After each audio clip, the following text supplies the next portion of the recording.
利路亚，亲爱的弟兄姐妹们平安，平安。感谢主，让我们能够再一次在忙碌的生命里面，能够再一次将我们的眼目来转向我们的神。他何等爱我们，他喜悦我们，来亲近他，渴慕他。今天晚上我们要来再一次享受在神的爱里面来敬拜他，好不好？我们要开始我们的祷告会之前，我们先来的，我们就是成为天国的精兵，我们来做一个守望的祷告。我们恳求圣灵在我们当中与我们同在，浇灌我们，好叫我们每一个人来到神的施恩宝座前，我们都是带着满满的渴慕他，仰望他。圣灵大能的工作就在这里要实现。我们同声开口为今天的祷告会来祷告。哈利路亚，亲爱的天父，我们感谢赞美你，主你是何等爱我们，你喜悦我们来到主你的殿中来瞻仰你。主啊，让我们能够倾心渴慕，主啊，我们心心意要来寻求你，愿圣灵在我们当中帮助我们。主，今天晚上我们要再一次来经历你同在的时刻，主愿主你的大能，愿圣灵的浇灌，让活泉涌流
众天使来赞美你。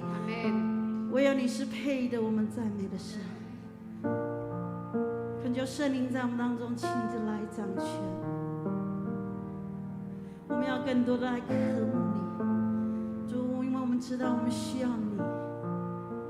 恳求主你的圣灵此刻在我们当中，再一次浇灌我们，再一次来帮助我们。哈利路亚，我的灵安静在你面前，神知道你就在这里，我的灵降服在你面前，知道你是我的神，我的灵，我的灵安静，让我们等候，神知道你就在这里，我的灵降服在你面前，神知你是我的，更深来渴慕他，我的灵安静在你前，神知道你就在这里，我的灵降服在你面前，知道你是我的神。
愿你设立宝座在我们当中。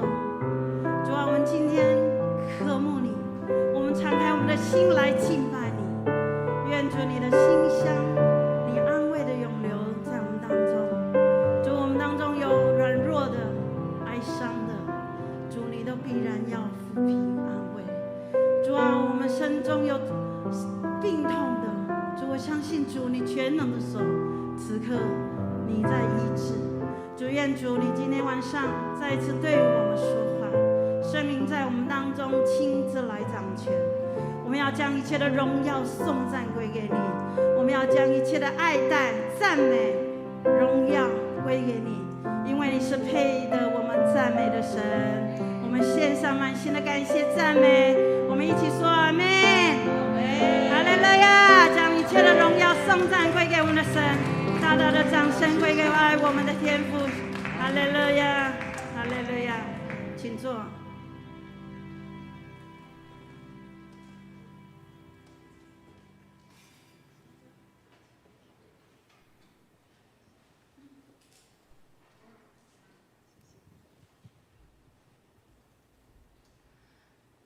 主内亲爱的家人们，大家平安。请跟你旁边的弟兄姐妹，你所看得到的，跟他点点头，平安。我们一起来彼此问候平安。在今天的祷告会信息分享之前，我想要邀请我们当中的弟兄姐妹，我们一起来见证分享。好不好？有没有弟兄姐妹，你有一些要跟大家一起分享？好，春飞姐，我们将以下时间先交给春飞姐。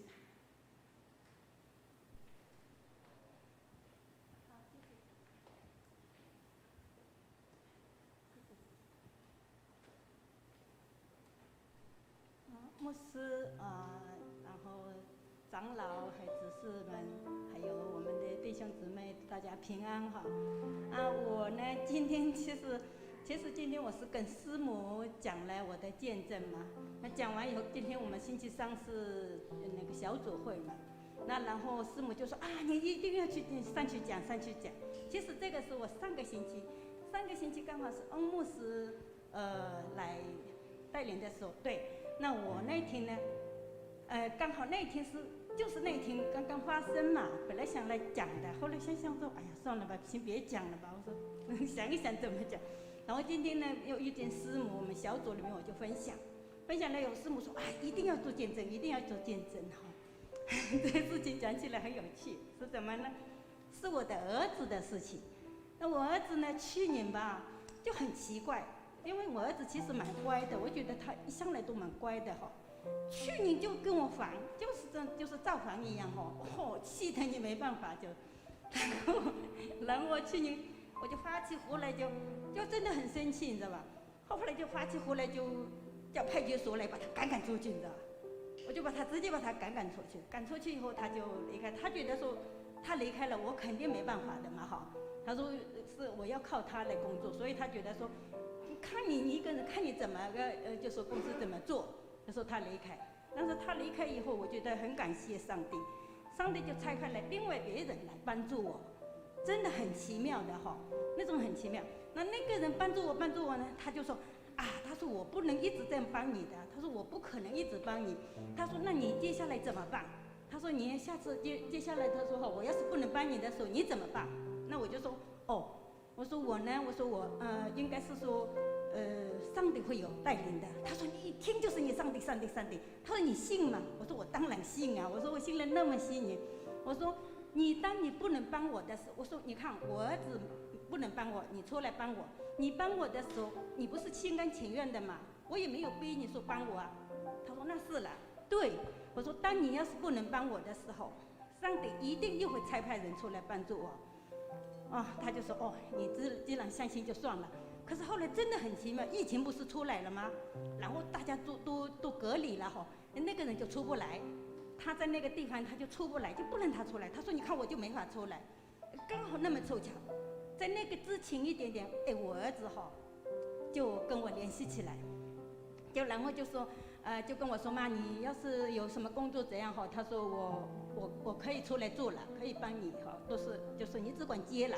那段时间呢，已经开始有电话联系那后来我说好的，刚好，真的刚好就接了。接上以后呢，后来他又说自己要回来。我说你不是在外面做得好好的吗？因为我把他赶出去快1年呢，所以去年过年他都没回来。然后他就说，他说要回来。那后来也真的回来向我道歉，也是说，就说自己错了这样哈。我说感谢主。现在回来就是态度很好，就完全不一样了哈。那特别好，我就很感谢上帝。那其实这个当中哈，我自己也很多的祷告。那我觉得在这里面也自己学习什么，就是学习交托了。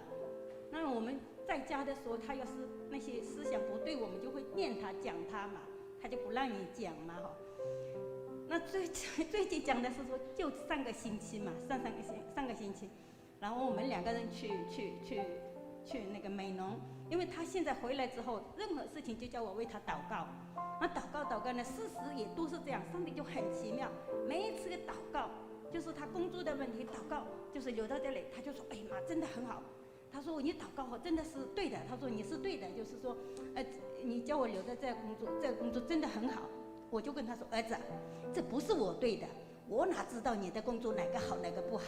因为我是祷告，上帝告诉我说你那个留在那边好。”我说真的，你说好，那就是上帝恩待你，上帝对你好，所以你要去教会。那所以回来以后，我还是动不动就说：“哎，去教会了。”他又开始跟我生气了，又跟我说：“你就一直逼。”他说：“你干嘛这么逼呢？”他说：“我要像你一样信耶稣，我还有10年呢，因为我真的30多岁才信耶稣嘛，对吧？”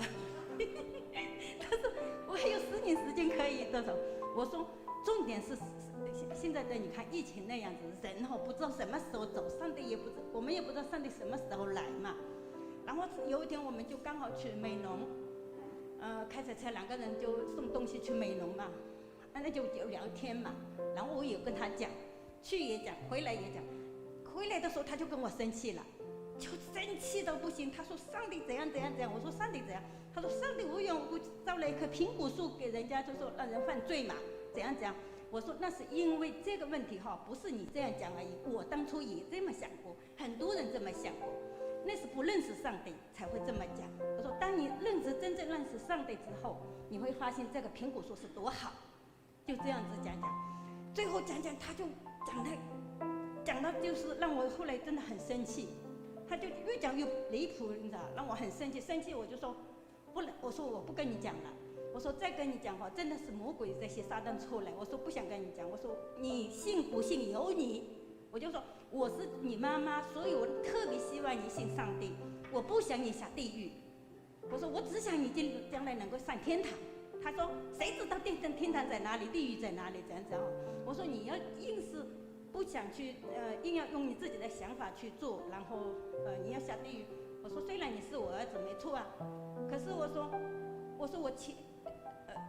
我也很认真的，只想让你能够上天堂。可是你天堂硬要不去，我说我也没办法，你要下地狱，那由你自己去。我就这样我说我不再跟你争了，我等等我自己也要下地狱了，跟着你，我就这样子讲那就回去了。回去以后你知道吧，我就给他讲的已经真的很生气了嘛，气得都没力。我回去以后就洗个澡就睡觉了。我睡完以后，等我醒来的时候，我手机上打开一看，你知道吧？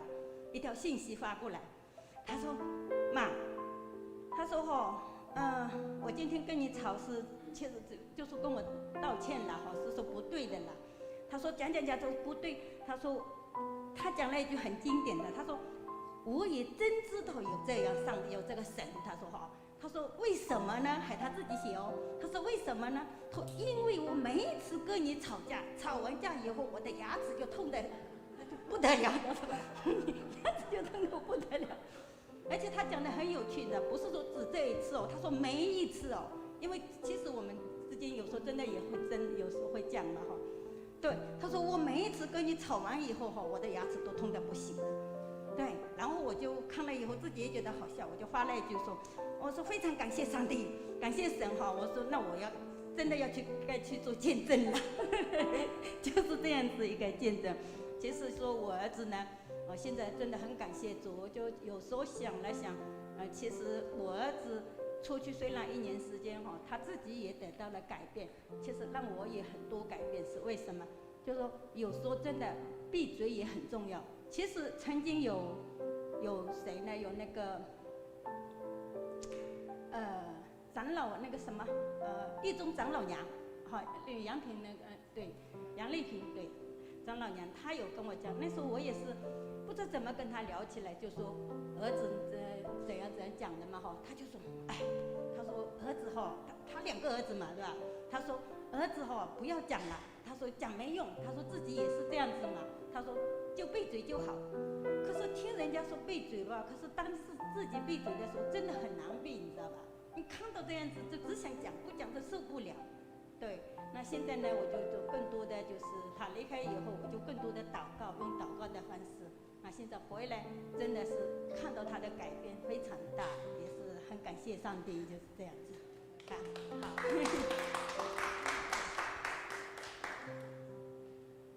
感谢主，神听一位母亲的祷告哈，在想象不到哈，每次争执之后，神都会透过牙齿痛来提醒哈，这个是很重要的。好，在我们当中还有没有其他弟兄姐妹要跟我们一起来见证、要分享？好，玉吉姐好。没有，我要见证的是，还记得有一个弟兄叫陈友良嘛，然后他刚来蒙主恩召嘛，那他的家人就是他的姐妹，他的太太叫玉婷。那我因为他住草衙，所以我之后就跟他说，因为他要这样常常来聚会，其实不容易。那我就是介绍他去，也叫人家去关怀，就是一家教会或者是他们附近。可是他就是很会找理由。那他这个人呢，就玉婷这个姐妹，她就是很聪明。他很有生意头脑，然后他做美发嘛，他的生意又超好，所以他就觉得说，他事情都是靠自己。那连他房子哦，就是透天呐，他外观就是他自己设计的，他不是学建筑，可是他会画画，然后就请人家来做，就是他做什么就像什么这样子。那在去年呢，疫情还没有完全爆发的时候，还没有限制，他就说他的爸爸妈妈想要受洗。结果要受洗的时候，就是发生了像丽君他爸爸那个时候一样，就突然间他又昏迷了，就是没办法，所以又紧急送到医院。那个时候我也是跟牧师跟师母告知说他的状况，那能不能就是请那边的人去为他受洗？那后来也透过配分干事来找到三重那边的附近的教会，然后我忘了那个教会叫什么长老教会，然后就请那个牧师嘛，结果牧师讲一讲，你有穷哎，我说嘿，他说我嘛是有穷人啊，我忘记他叫什么，他是也是我们右长教会的，可是我不认得。然后呢，就是牧师师母他们就是可能不是教会不是很大，所以他们没有干事，就是他们都事情要自己来。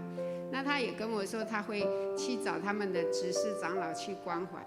那有一个执事刚好住他们家附近，可是这个老人家他刚好住楼上，就是好像4楼，就不方便这样子去载他，他又是一个女人，所以这个阿公去年他就是因为这个状况没办法受洗。就我以为说我已经交给这个牧师了嘛，那我就也很放心，那就偶尔我就会赖一下这个玉婷，就是草衙。那昨天呢就很神奇，我就有看到一个祷告文，我就想说，就赖给他女儿跟玉婷这个姐妹。结果没想到我一个里面圣灵的感动，结果呢，原来他的爸爸今天已经在病危当中了。然后他可能之前他就不好意思要来麻烦，所以他就说他就打那个电话给我，然后亮几声又挂。那我想说，那是不是误触了那个键？好吧，不要理他。可是就是还是一个感动，就是拨回去给他，不要就是因为这个动作而那个失去了一个机会，所以我就好吧，那就打过去给他。打过去以后，他就马上接我说：“那你怎么挂断呢？电话你拍。”他说：“对啊，其实我是不好意思，我就怕你在忙，因为他知道我在带小朋友，那我就打过去。他就跟我讲这整件事情，说爸爸现在已经病危，然后姐姐从台北说爸爸可能就是病危通知嘛。”那他们就想说，那怡君姐可不可以？我说那上一次没受洗，他说没有，所以他就说他们想要爸爸受洗，因为他在去年爸爸就要受洗了，可是没有受洗，然后他就说，因为他想要让他爸爸也进入到他们觉得说受洗以后就是进天国了，那。好，那你就单纯的心，那我就说这个事情我要报告跟牧师师母这样子，那我就说好，你等我电话，我就马上就打给师母，师母牧师就是他们就用扩音来听嘛，然后我就告知他这所有状况，那他就说，如果这个老弟兄已经接受主了，他之前清醒的时候一共已被洗礼嘛，那就是已经那个了，那不然就是他说这样子。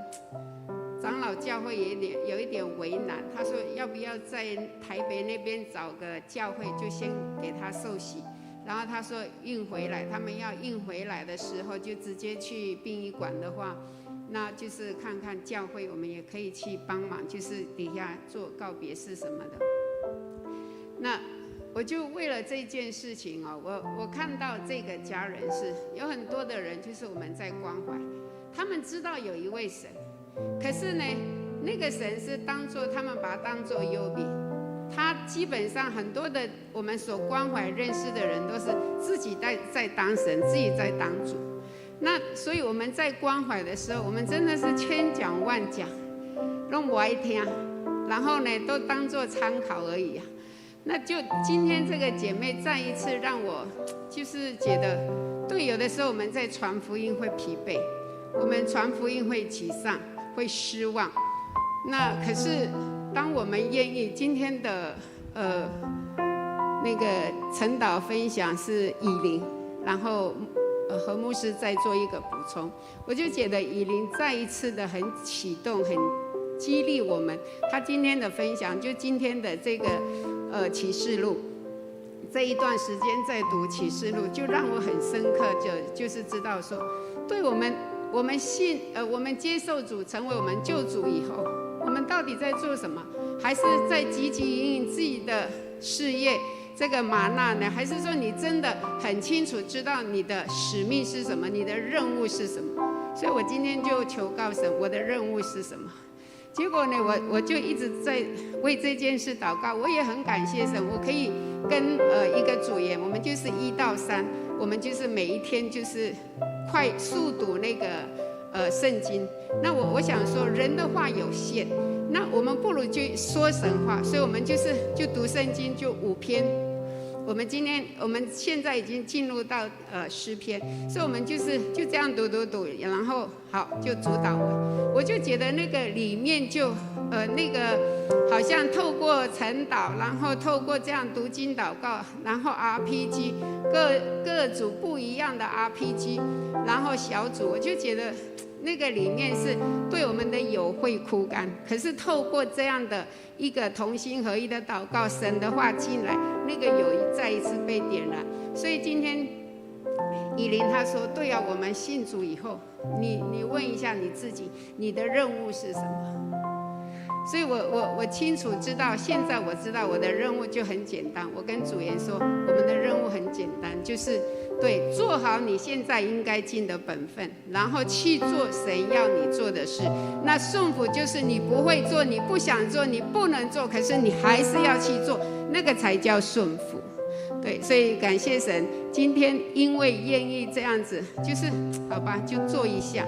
因为这样好吧，就做一下，愿意顺服，然后也就看到这个整个家。然后那个姐妹就说：“怡君姐，我一定会再回到教会。”那个是她的事情。以前的话我就很难过，跟你讲没听，然后呢出事情你才。可是我现在不会了。我觉得她能够说她有事，她还是要寻找神，可见的她里面还是有神的那个同在，所以祝福这个家庭，也祝福他爸爸。如果今天蒙主恩召，真的是带来这个家庭能够再一次被得救，也是感谢神，所以荣耀归给神。谢谢。感谢主哈，在我们的生命当中，有的时候就是有这样子的贵人，愿意多走那一里路，让我们的生命可以变得更不一样哈。好，还有弟兄姐妹要来见证分享的吗？没有哈，好，那我们一起来一起来攻读今天晚上我们的经文，来记载在以弗所书的第4章11到16节。经文帮我们打出来好吗？以弗所书第4章11到16节，我们要我们同声来读这一段的经文哈。预备，请。他所赐的有使徒，有先知，有传福音的，有牧师和教师，为要成全圣徒，各尽其职，建立基督的身体，直等到我们众人在真道上同归于一，认识神敌的儿子，得以长大成人，满有基督长成的身量，使我们不再做小孩子，中了人的诡计和欺骗的法术，被一切异教之风摇动，飘来飘去，就随从各样的异端，唯用爱心说诚实话，凡事长进，连与元首基督，全身都靠他联络的合适，百节各按各职，照着个体的功用彼此相助，便叫身体渐渐增长，在爱中建立自己。阿们。感谢主赐给我们这一段的话语。通常我们在阅读的时候，或是听到这一段经文的时候，我们都会觉得好像是传道要封牧变成牧师的时候，常常中会很多的义长都会使用这一段的经文哈。但是我今天不是要来讲这个。我在昨天的早上，要准备去开中会之前哈，就刚好在车上，刚好陈牧师在我们一起，所以我们就在车上就听牧师在分享说，赵永基牧师哈，韩国史瑞岛教会还有纯福音教会的赵永基牧师离世了。那我刚开始听到这个赵牧师安息主怀的消息的时候，其实我很讶异，心中也很难过，很不舍哈。虽然我不是赵牧师那种贴身的那个弟子哈，不是他的徒弟，但是有好几年的时间，其实我跟欧牧师我们也是常常哈，从以前我们在屏东牧会的时候，我们就有去到韩国的地方访韩盛会，有去参与一些的牧者的一些训练。每一次就是听这个赵永基牧师在分享的时候，就能够很被感受到那种信仰的前辈对我们的提醒，给我们的指引，对我们在信仰上的帮助，也透过他的分享，渐渐让我们去开启一些属灵的视野，是我们之前未曾看过的。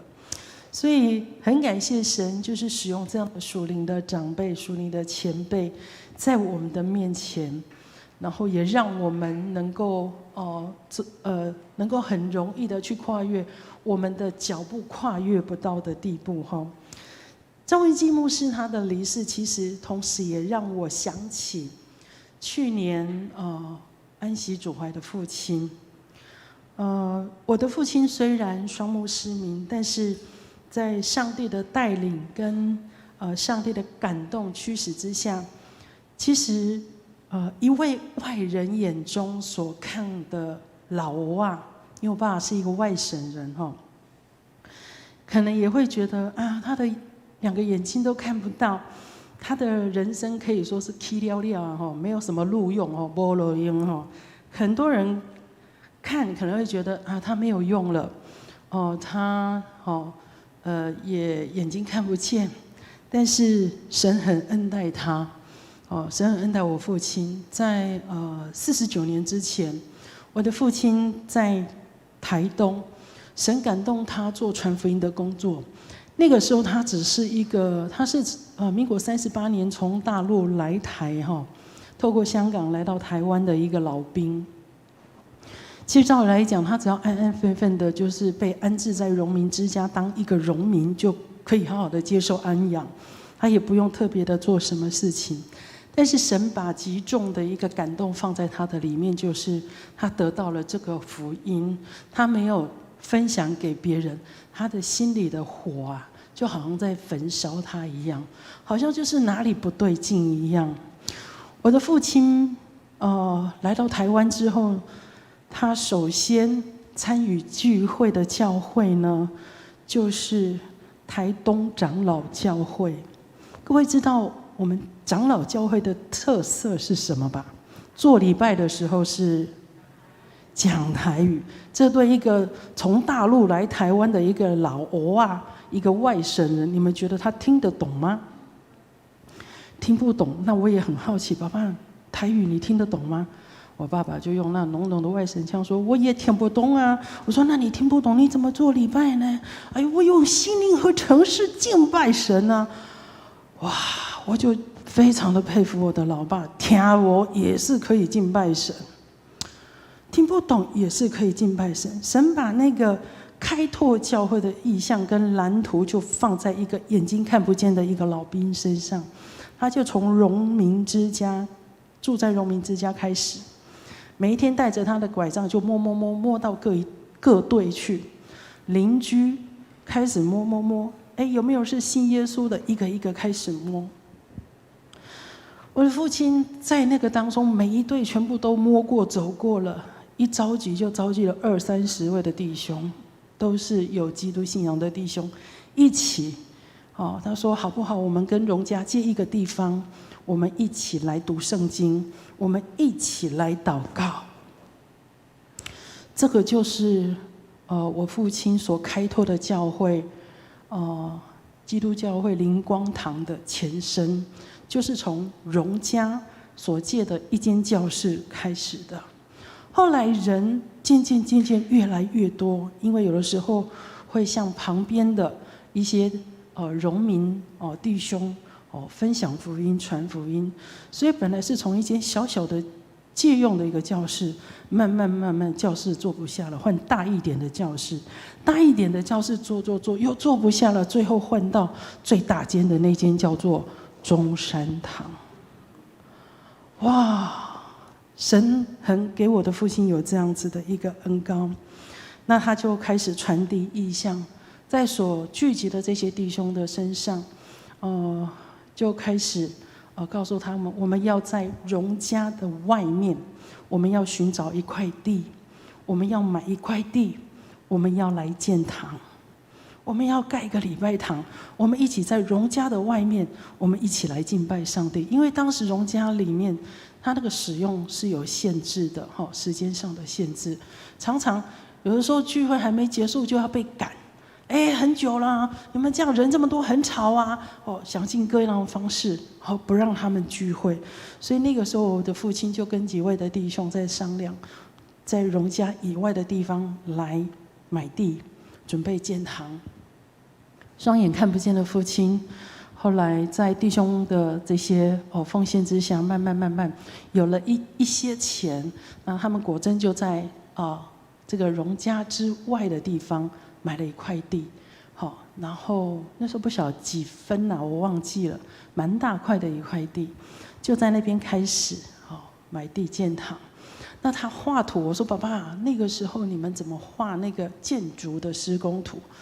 我爸爸就跟我说，我就拿了一根拐杖，就是他每次要出门摸的时候用的那根拐杖，我就在地上泥土地上，我就画我这一间要干嘛的，我那间要干嘛的，我礼拜堂要盖哪个方向，就这样子画出来。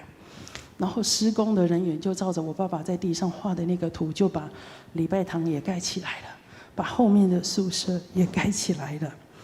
那因为教会的信徒大部分都是荣民之家的伯伯，或者是有结婚的这些荣民是有眷属的，那可能他的太太是原住民，也比较多，比较多都是原住民，所以奉献的收入，教会奉献收入其实不是很多。那我的父亲这样开始他的服事，并且是义务的侍奉，他没有支取教会的任何的薪水谢礼，靠着主的恩典把我们3个孩子抚养长大。但是2年多前的一场台风，大大的损坏了我父亲一手辛苦开拓创建的教会，还有牧师馆。那最严重的就是牧师馆跟这个教育馆、教育厅的这个部分，它整个房屋的房顶全部都被掀掉，里面很多的东西都被吹走，简直就是乱七八糟，可以说用废墟来形容了哈。那但是这个礼拜堂的这边，感谢主，礼拜堂没有太大的影响，只是有一些漏水。那去年的7月，我的父亲被主接去，7月他被主接去，9月份现在已经归属在浸信会的这个灵光堂教会，他也开始了建堂的事工。那这个从我从小到大生活、做礼拜、玩乐的这个家，我就感觉好像跟着父亲一同的离开，再也看不见了。所以往日的种种只能存留在我的记忆当中。想一想，我就觉得，哎呀，这心中真的是五味杂陈哦。那父亲的离开，就好像是他的世代已经过去了。就连那个记忆中那个教会，过去的那间小时候成长的那个教会，那个家园，也因为建堂拆毁，已经不存在。我就觉得，人走了，事物也都跟着变了。但是呢，虽然人走了，事物全非，上帝永远存在。他的话，他的应许也不落空。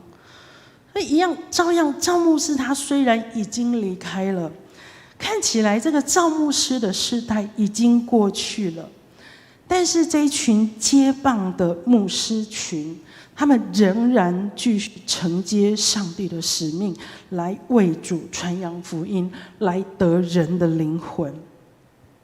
我相信在教会当中，大多数的弟兄姐妹们一定都会很认同一句话，就是牧师就是教会主要的灵魂人物。大家阿们吗？大部分的人都认为说，牧师是教会主要的灵魂人物。那但是在我们今天所读的这个经文当中保罗对于当时的以弗所教会的信徒，他有提到那些愿意为主摆上的人，其实不是只有牧师一个人。换句话说，在教会的服事当中，不是一人独大，不是属于牧师的，也不是属于某一个人的。在教会侍奉的团队当中，有5个不可缺少的职分。在刚刚我们所读的第11节，这边有提到5个职分。他说他所赐的有，第一个职分叫做使徒，第2个叫做先知，第3个呢就是怎么样传福音的，第4个就是我们敬重的牧者，还有最后一个第5个是教师。教会不是单靠一个牧者或是一个人来独撑大局。在我们的教会当中，我们除了有牧师群、牧师团队之外，我们有长老，我们有执事，我们有区长，我们还有各组的小组长，甚至在各个队内或对外的机构当中，我们也有一些同工在担任这样的职分。因此我就把这些职分稍微归纳了一下。第一个职分，我们所讲到的使徒，使徒他其实是团队当中的一个 leader， 一个领导者，他能够领受神给他的意象，神给他的托付，他能够领受到神透过他要在这个教会当中到底有什么样的一个计划。他能够完成，他能够领受意象，得到这个托付之后，而且他能够实际上的付出行动，朝着这样子的目标走。我想这个是使徒，而且他有创造力，他有信心，他也有企图心，来带领整个教会的走向，带领整个教会有一个新的事工的一个发展。好，意思就是说，他能够带领这个教会能够扩张，不断的有新的事物来加入。第二个就是先知，先知的职分，他是提到就是说，先知是团队的带导者。这个先知怎么跟旧约圣经里面提到的先知、先见，他能够代替上帝来发言不太一样。这边所提到的先知是怎么样？是教会的一个带导者、守望者，有的时候他也是一个宣讲者，因为常常神会透过祷告的人，长时间浸泡在圣灵里面的人，神会特别给这样的人启示。阿们。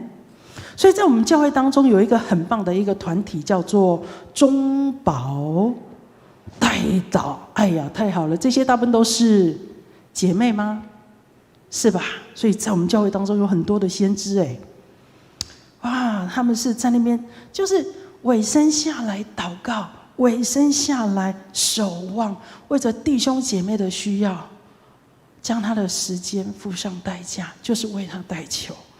所以这些人他们也是熟悉，所谓的先知也是熟悉圣经上面的法则，他有时候对圣灵的引导，对圣灵的感动有特别敏锐，而且当他有感动的时候，或是有圣灵的特别启示的时候，他就马上就谦卑下来，马上就能够受感。就好像于锦姐她刚刚所分享的，我在想说，她会不会是误按误触？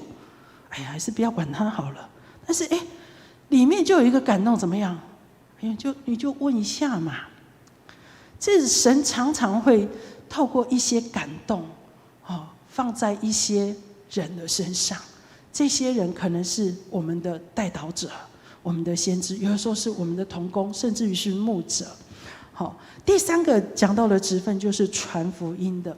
我想这个在我们教会当中也有很多这样子的职分的人，他们就是怎么样？他们就是热爱传福音，他们就是觉得，如果这个福音我没有跟人家分享，这喝康没有到修果怎么样？而且好可惜哦，对啊，所以我们教会也有这样对传福音事工特别有热忱，非常有负担，而且非常乐意委身在这个幸福小组当中去服侍那些还没有认识主、还没有信主的人。这个就是传福音的。那第四种的职分，我先把教师摆在前头。第四种的职分就是教师。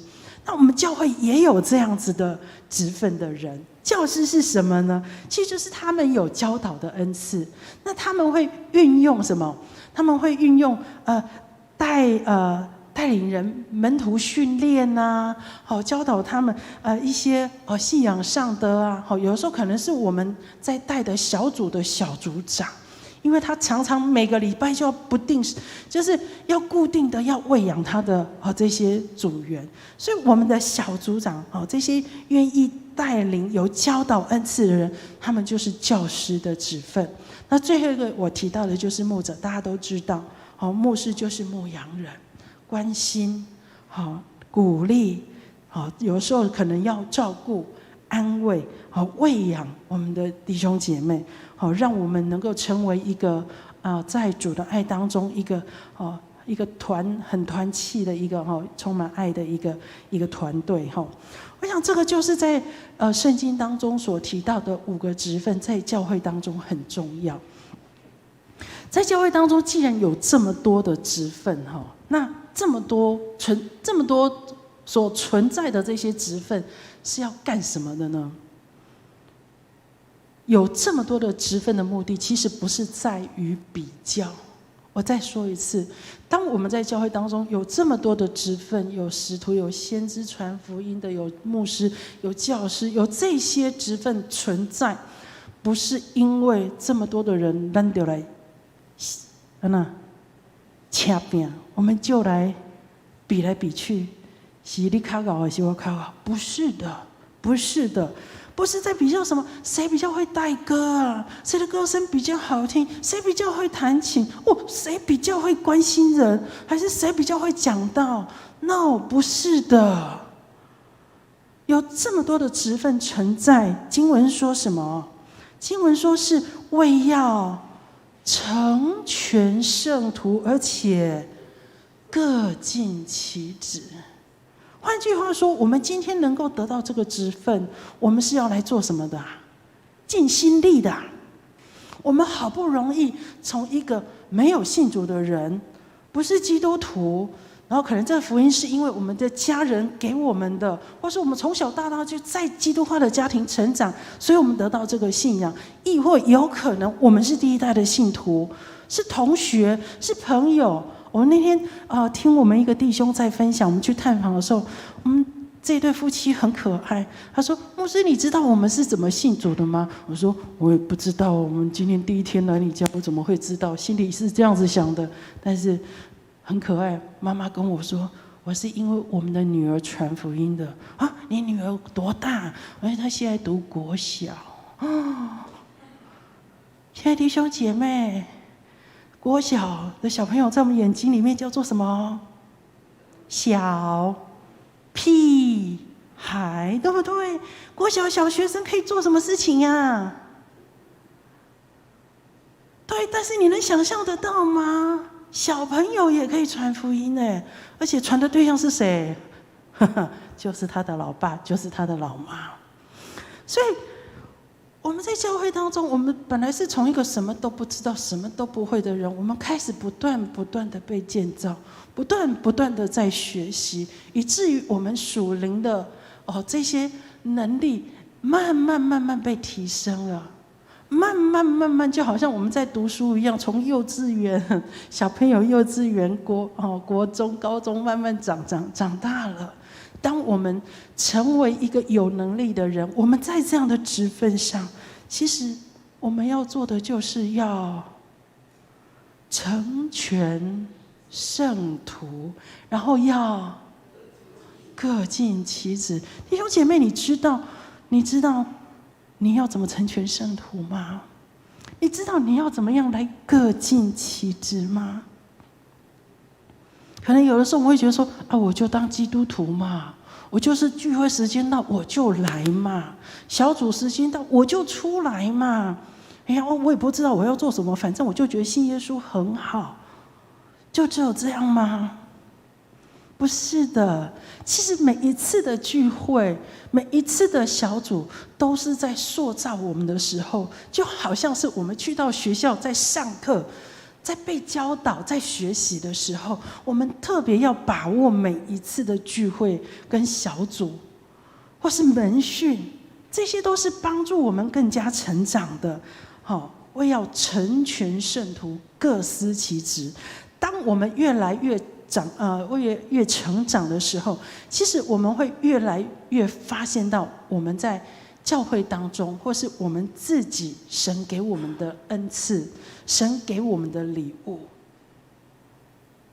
回想起来，我也觉得我曾经是那个对自己极度没有自信的一个小女孩，走路头是低着走，头抬不起来的，从小就是被语言霸凌的。你是瞎子的女儿，你是瞎子的女儿，你是瞎子，为什么你是瞎子的女儿？你爸爸瞎子，为什么要来学校送便当给你？在这样子的家庭环境当中，我是很有本钱变坏的小孩。为什么？因为父母亲看不到。但是我很感谢神，我没有变坏，因为我的父母亲虽然他们的肉眼看不到我，但是他们把我怎么样？交给神，好厉害，神帮他看，去到哪里神都在帮他看，都盯着。亲爱的弟兄姐妹，当我们在教会当中，我们拥有这么多的职分，刚刚提到，不是在于比较，也不是在怎么样，也不是在争宠。牧师比较疼哪一个弟兄，比较疼哪一个长子，牧师跟谁比较要好？小组长就特别关心这个，奇怪，我就是那个爹不疼娘不爱的那个，常常没有受关注。其实有的时候我们会怎么样？我们会觉得就是说，好像有点酸葡萄的心理，我没有特别被关注到。牧师，你多看我一点；小组长，你多看我一点。人看都会有差，有的时候可能这个人特别有需要，所以关注就会在这个人的身上。但是不要忘了，人没有关注在你的身上，谁会关注你？神会关注你。透过这5重的职分的用意，其实也是在发掘每个人的恩赐不一样。但是一个有恩赐的人，就要把它摆在适合他服事的位置上。例如说，很有教导恩赐的人，就应该把它放在门训教导的工作。我举个例子来讲，你如果问我说，牧师这一颗音怎么唱，这个音怎么弹，我会告诉你。但是你说，牧师啊，那个花插的怎么样？要怎么样把花插起来？那个真的是对我来讲，不知道该怎么办呢？我觉得颜色层次对我来讲有极大的困难。所以，万一你们要把我这样的人放在插花的这个组别当中啊，插花的服事同工的时候，你会发生什么事啊？完蛋了嘛！不知道插的是什么东西。但是今天我如果有歌唱的恩赐、弹琴的恩赐，如果把我摆在音乐侍奉的同工当中，把我放在圣歌队的里面，我的服事会怎么样？如鱼得水好轻松，好自在，觉得唱也唱得好开心，弹的也弹得很舒服。所以知道这个人他有什么样的恩赐，把他放在适合的位置，这个服事的果效将会大大的提升。在以弗所书的第4章12节到13节，就说明这个职分，这些职分存在的目的。12节，为要成全圣徒，各尽其职，而且是要怎么样？建立基督的身体。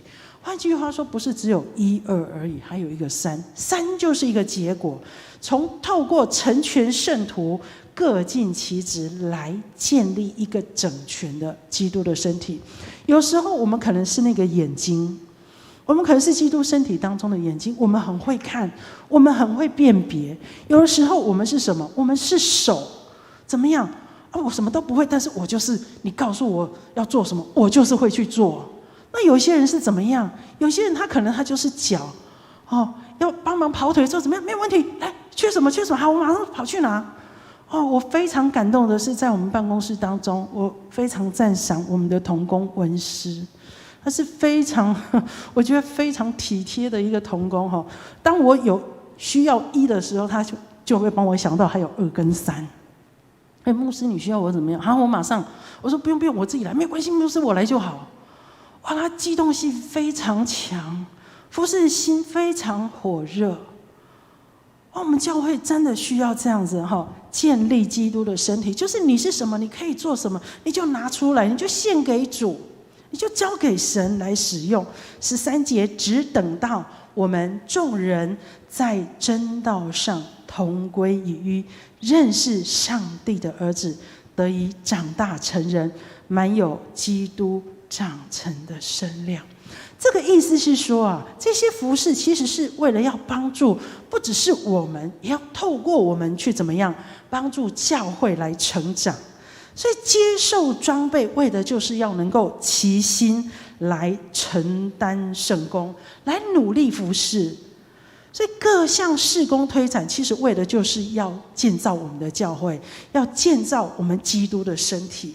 而且这些被建立起来承接的这些同工，他们可以不断的来学习，教导他们，或是带领他们的属灵的这些leader，或是前辈。所以不管是你参加小组聚会也好，参加祷告会也好，或是门训课程，或是主日礼拜，每一次的参与，其实就像我刚刚有说的，就是在认识神，就是在帮助我们更领受神的大恩，能够学习在信仰当中，我们彼此关怀跟合一，所以我们的属灵的生命也会在其中慢慢的成长，从一个稚嫩的属灵的婴孩，慢慢变成一个不用喝奶了，可以吃灵粮了，甚至有能力怎么样？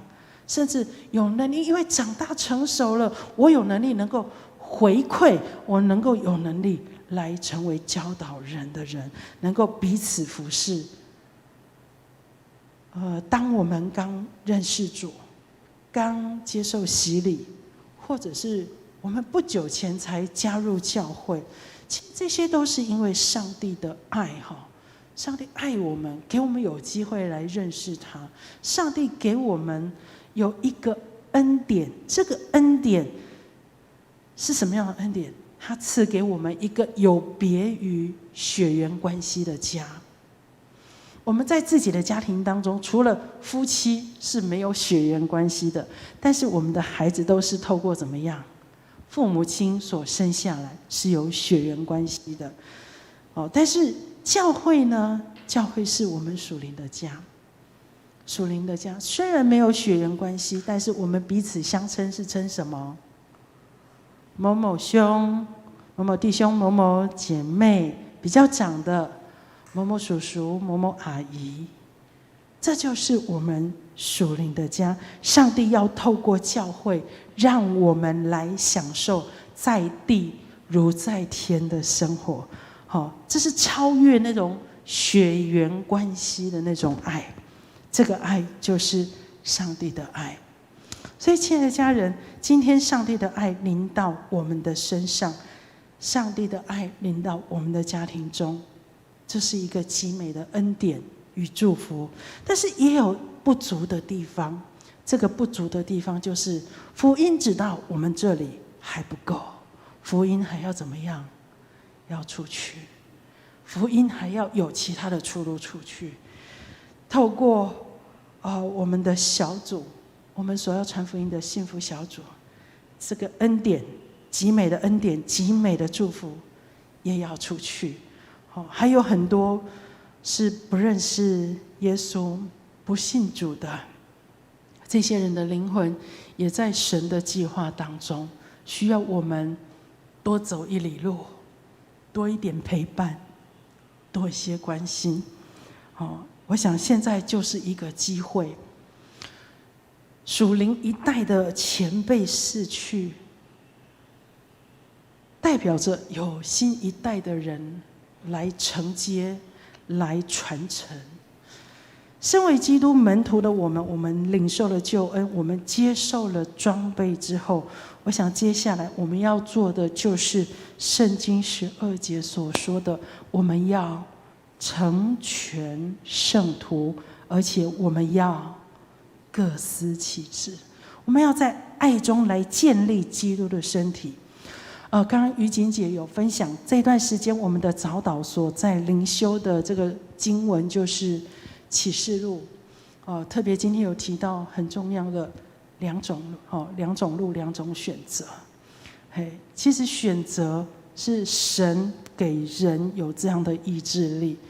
从圣经创世纪一开始，神就把那棵分别善的果树放在那个地方，神已经有交代，不要吃，不要摸，不要看，通通都不要。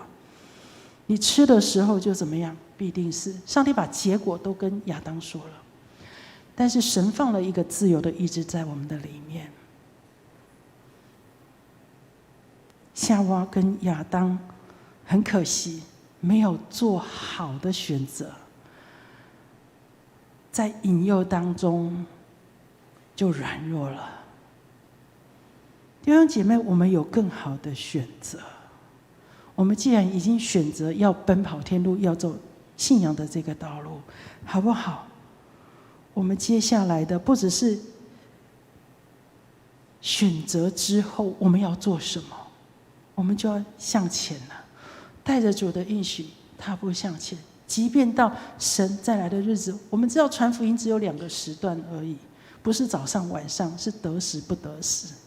所以不管你觉得这个时机是好的，时机是不对的，你就讲，你就分享。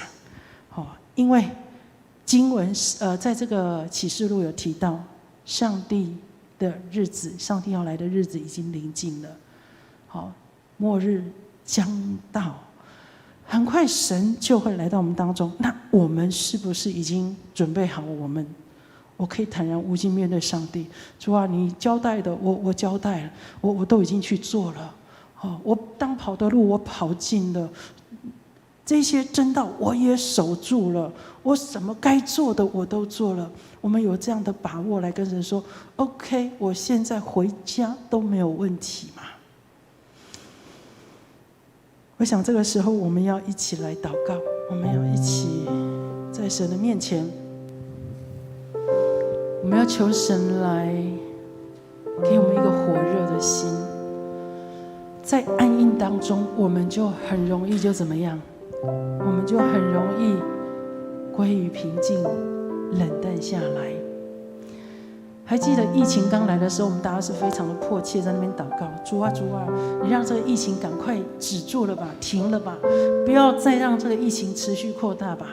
许多的弟兄姐妹们常常用祷告在神的面前迫切，但是现在在疫情比较持稳的过程当中，我们可以参与在我们的实体的礼拜、实体的祷告会当中，是不是那个祷告的火力就有些削弱了呢？好不好？我们一起来祷告，为着我们自己来祷告。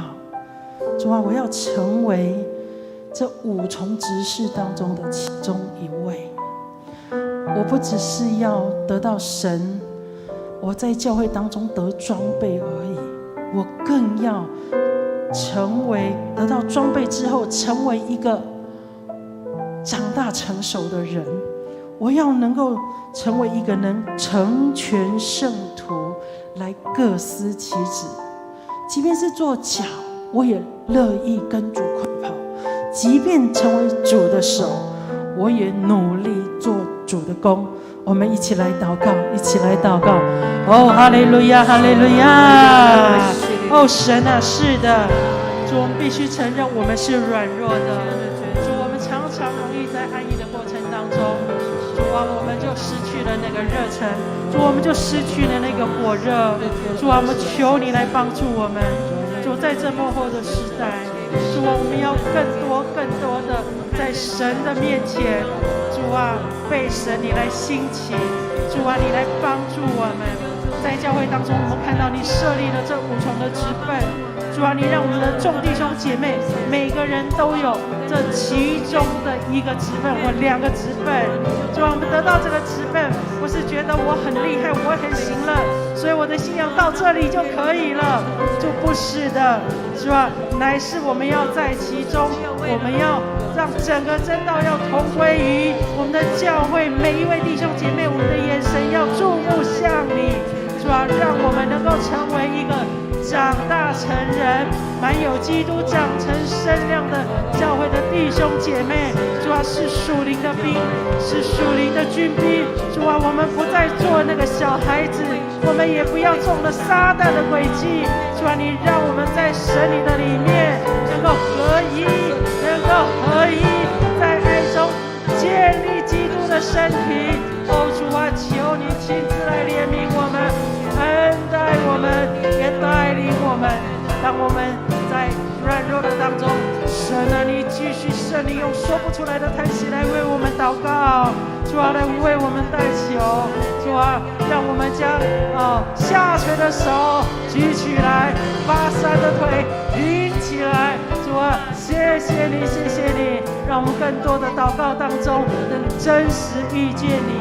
谢谢主，谢谢神，哈利路亚！我们一起来敬拜，直到主耶稣再来时候，我要走释放的道路，在你们，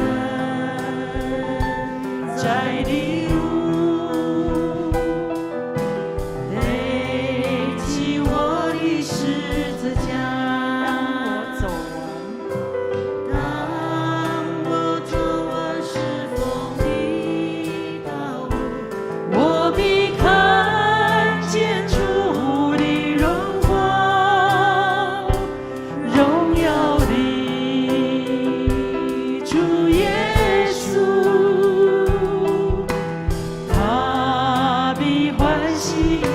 们一起起立来唱副歌，直到主耶稣再来时候，我要被兴起，奔走主道路，主你荣耀正在建立时，我要站起来敬拜着你。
政权也好，地震所带来的灾害，他们的恢复也好，我们同样求神来恩待，好不好？这时候我们一起同声来祷告。哈利路亚，主啊，我们感谢你，主啊，你帮助我们台湾，我们的在上执政掌权者，我们的卫生署方面的这些疾病相关的官员，主啊，有效的来帮助咱们。我们献上感谢，主啊，当我们有足够的医疗来施打的时候，主我们就向你献上感恩。主，我们看见日本再一次来帮助我们，给予我们这么多的疫苗可以来施打，愿你来纪念他们的爱心。主啊，特别在我们东北亚的国家，主啊，他们还陷入在严重的疫情中，主啊，求你亲自来怜悯，让他们的疫情得到舒缓。主啊，我们也要将我们的烈火仰望在主面前。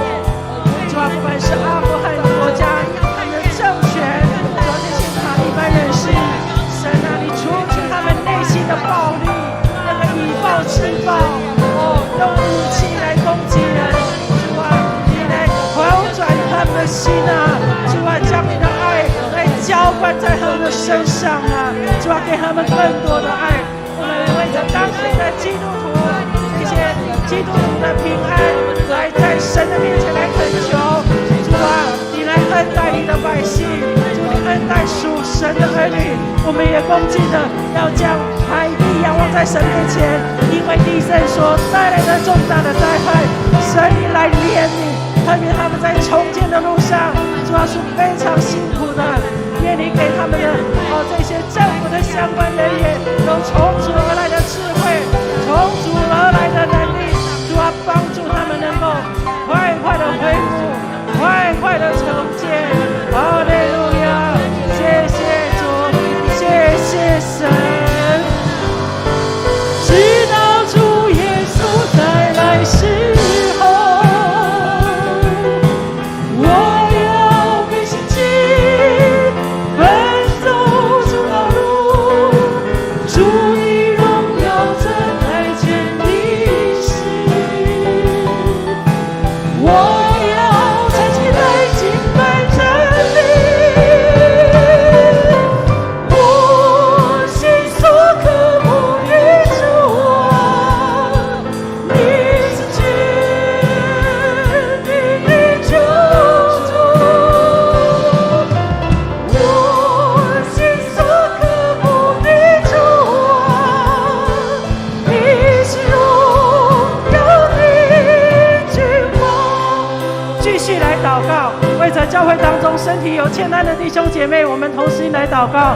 周报上的每一位所提名的每一位弟兄姐妹，求神来特别施恩。我们今天晚上要特别为着2位弟兄3位的姐妹们来提名祷告。第一位，我们要特别为了我们的赖文生执事娘林凤珍姐妹，她今天开刀，这个甲状腺的开刀顺利，来献上感恩。医生把这个甲状腺结节这个取出来化验之后，感谢主，确定是良性的。所以我们特别也为着凤珍姐术后的伤口恢复复原来祷告。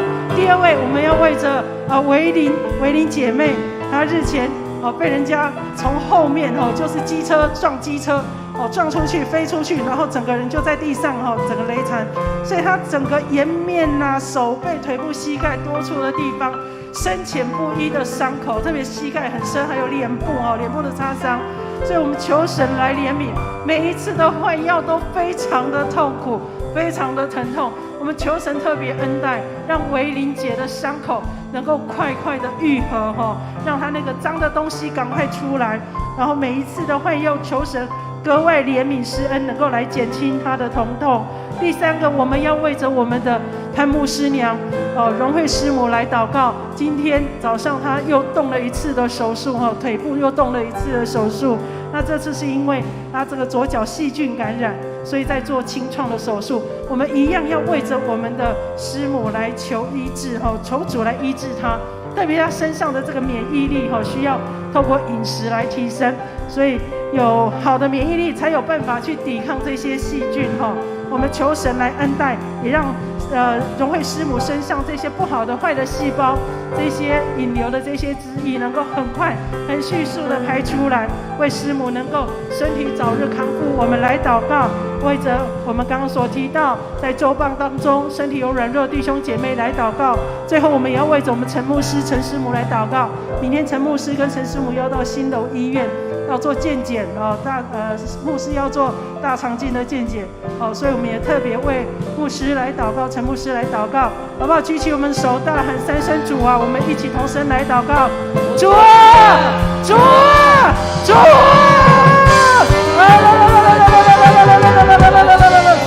主啊，主啊！我们要将我们所爱我们的牧者要握在主手中。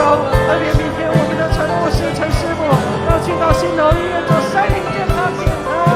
主啊，愿你使用新楼医疗团队，主啊，能够成为牧师的帮助。主啊，在牧师所吃的这些药物上，让他的这些肠胃道能够排得干净。做检查的时候能够顺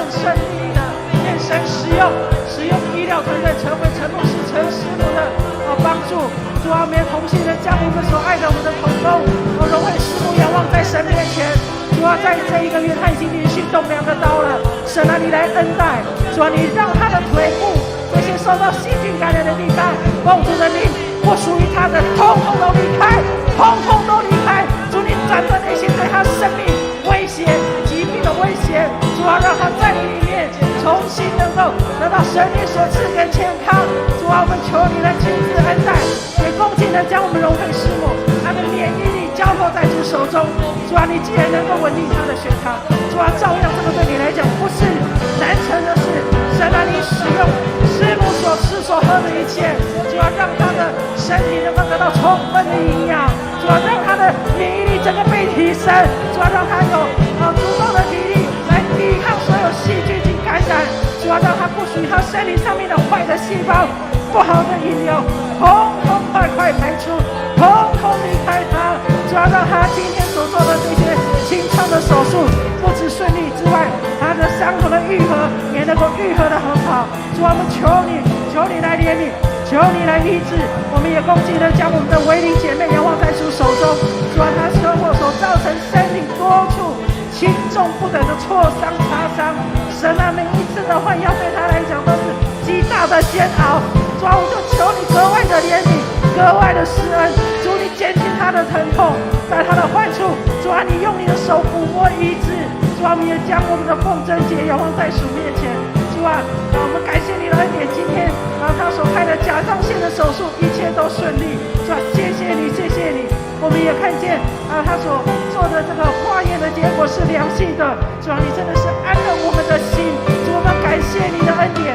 我们也继续将周报当中每一个记在上面的名字的弟兄姐妹全然交托在神你的面前。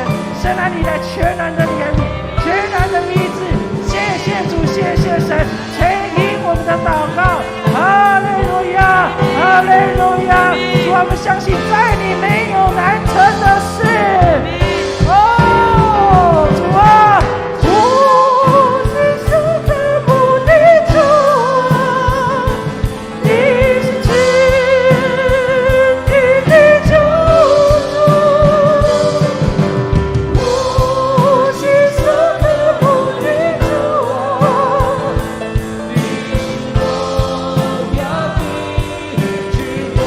我心所渴慕，我心所渴慕的主啊，你是荣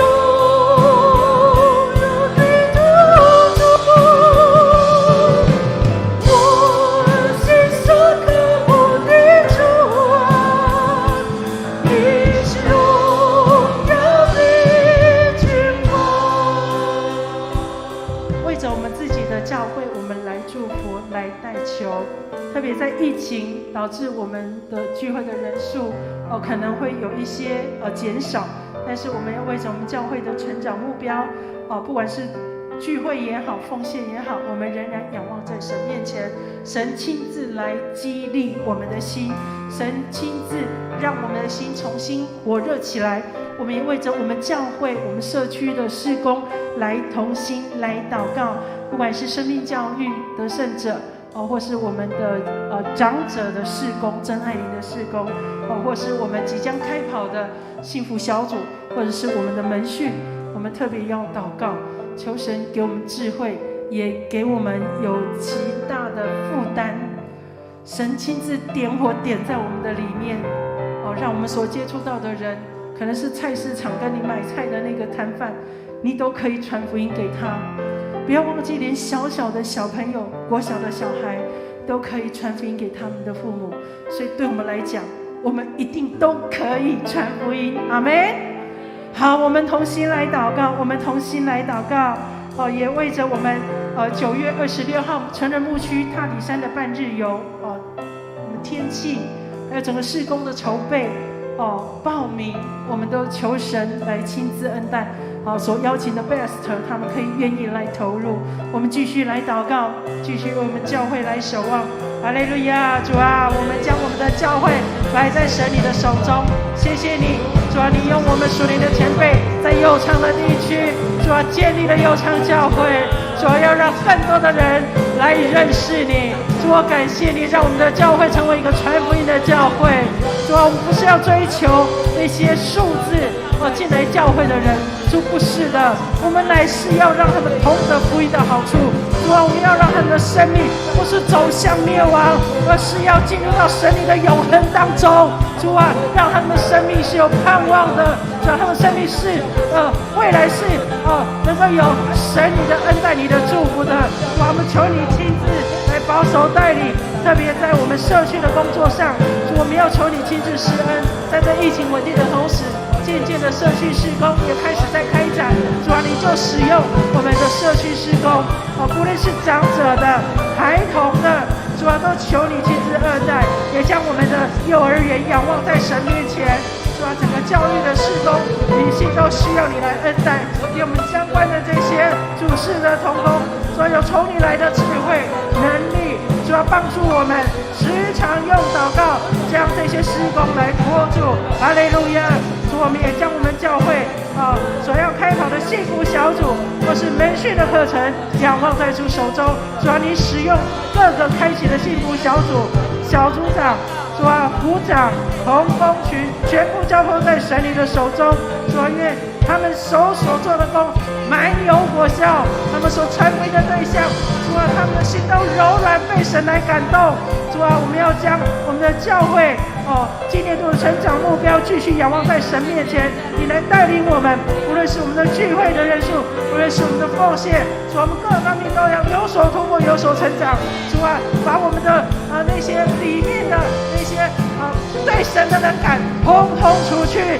主啊，你把火热的心浇灌在我们的身上。哈利路亚！谢谢主，将我们9月26号下午成人牧区所要举办的半日游活动仰望在神手中。主啊，天气你来掌管，赐给我们合宜的天气。主啊，整个预备的过程、报名都能够有很多的人来参与。主啊，我们更重要的是透过这一次的活动，我们要邀请 Best 一起来参加，恳求神亲自来使用。谢谢主，谢谢神，垂听我们的祷告，奉主耶稣基督名求，阿们。亲爱的天父，我们在你的面前献上祷告，因为当我们多祷告的时候，主，我们就知道多祷告多有能力。主啊，众人的祷告如同馨香的祭，献在神你的面前。主啊，也愿你照着你的应许，主啊，在各样我们所带到的事工上来成就。我们盼望在每一次的祷告会，都有弟兄姐妹站起来见证说，主啊，你是如何来帮助我们，我们是如何经历到你的爱跟恩典。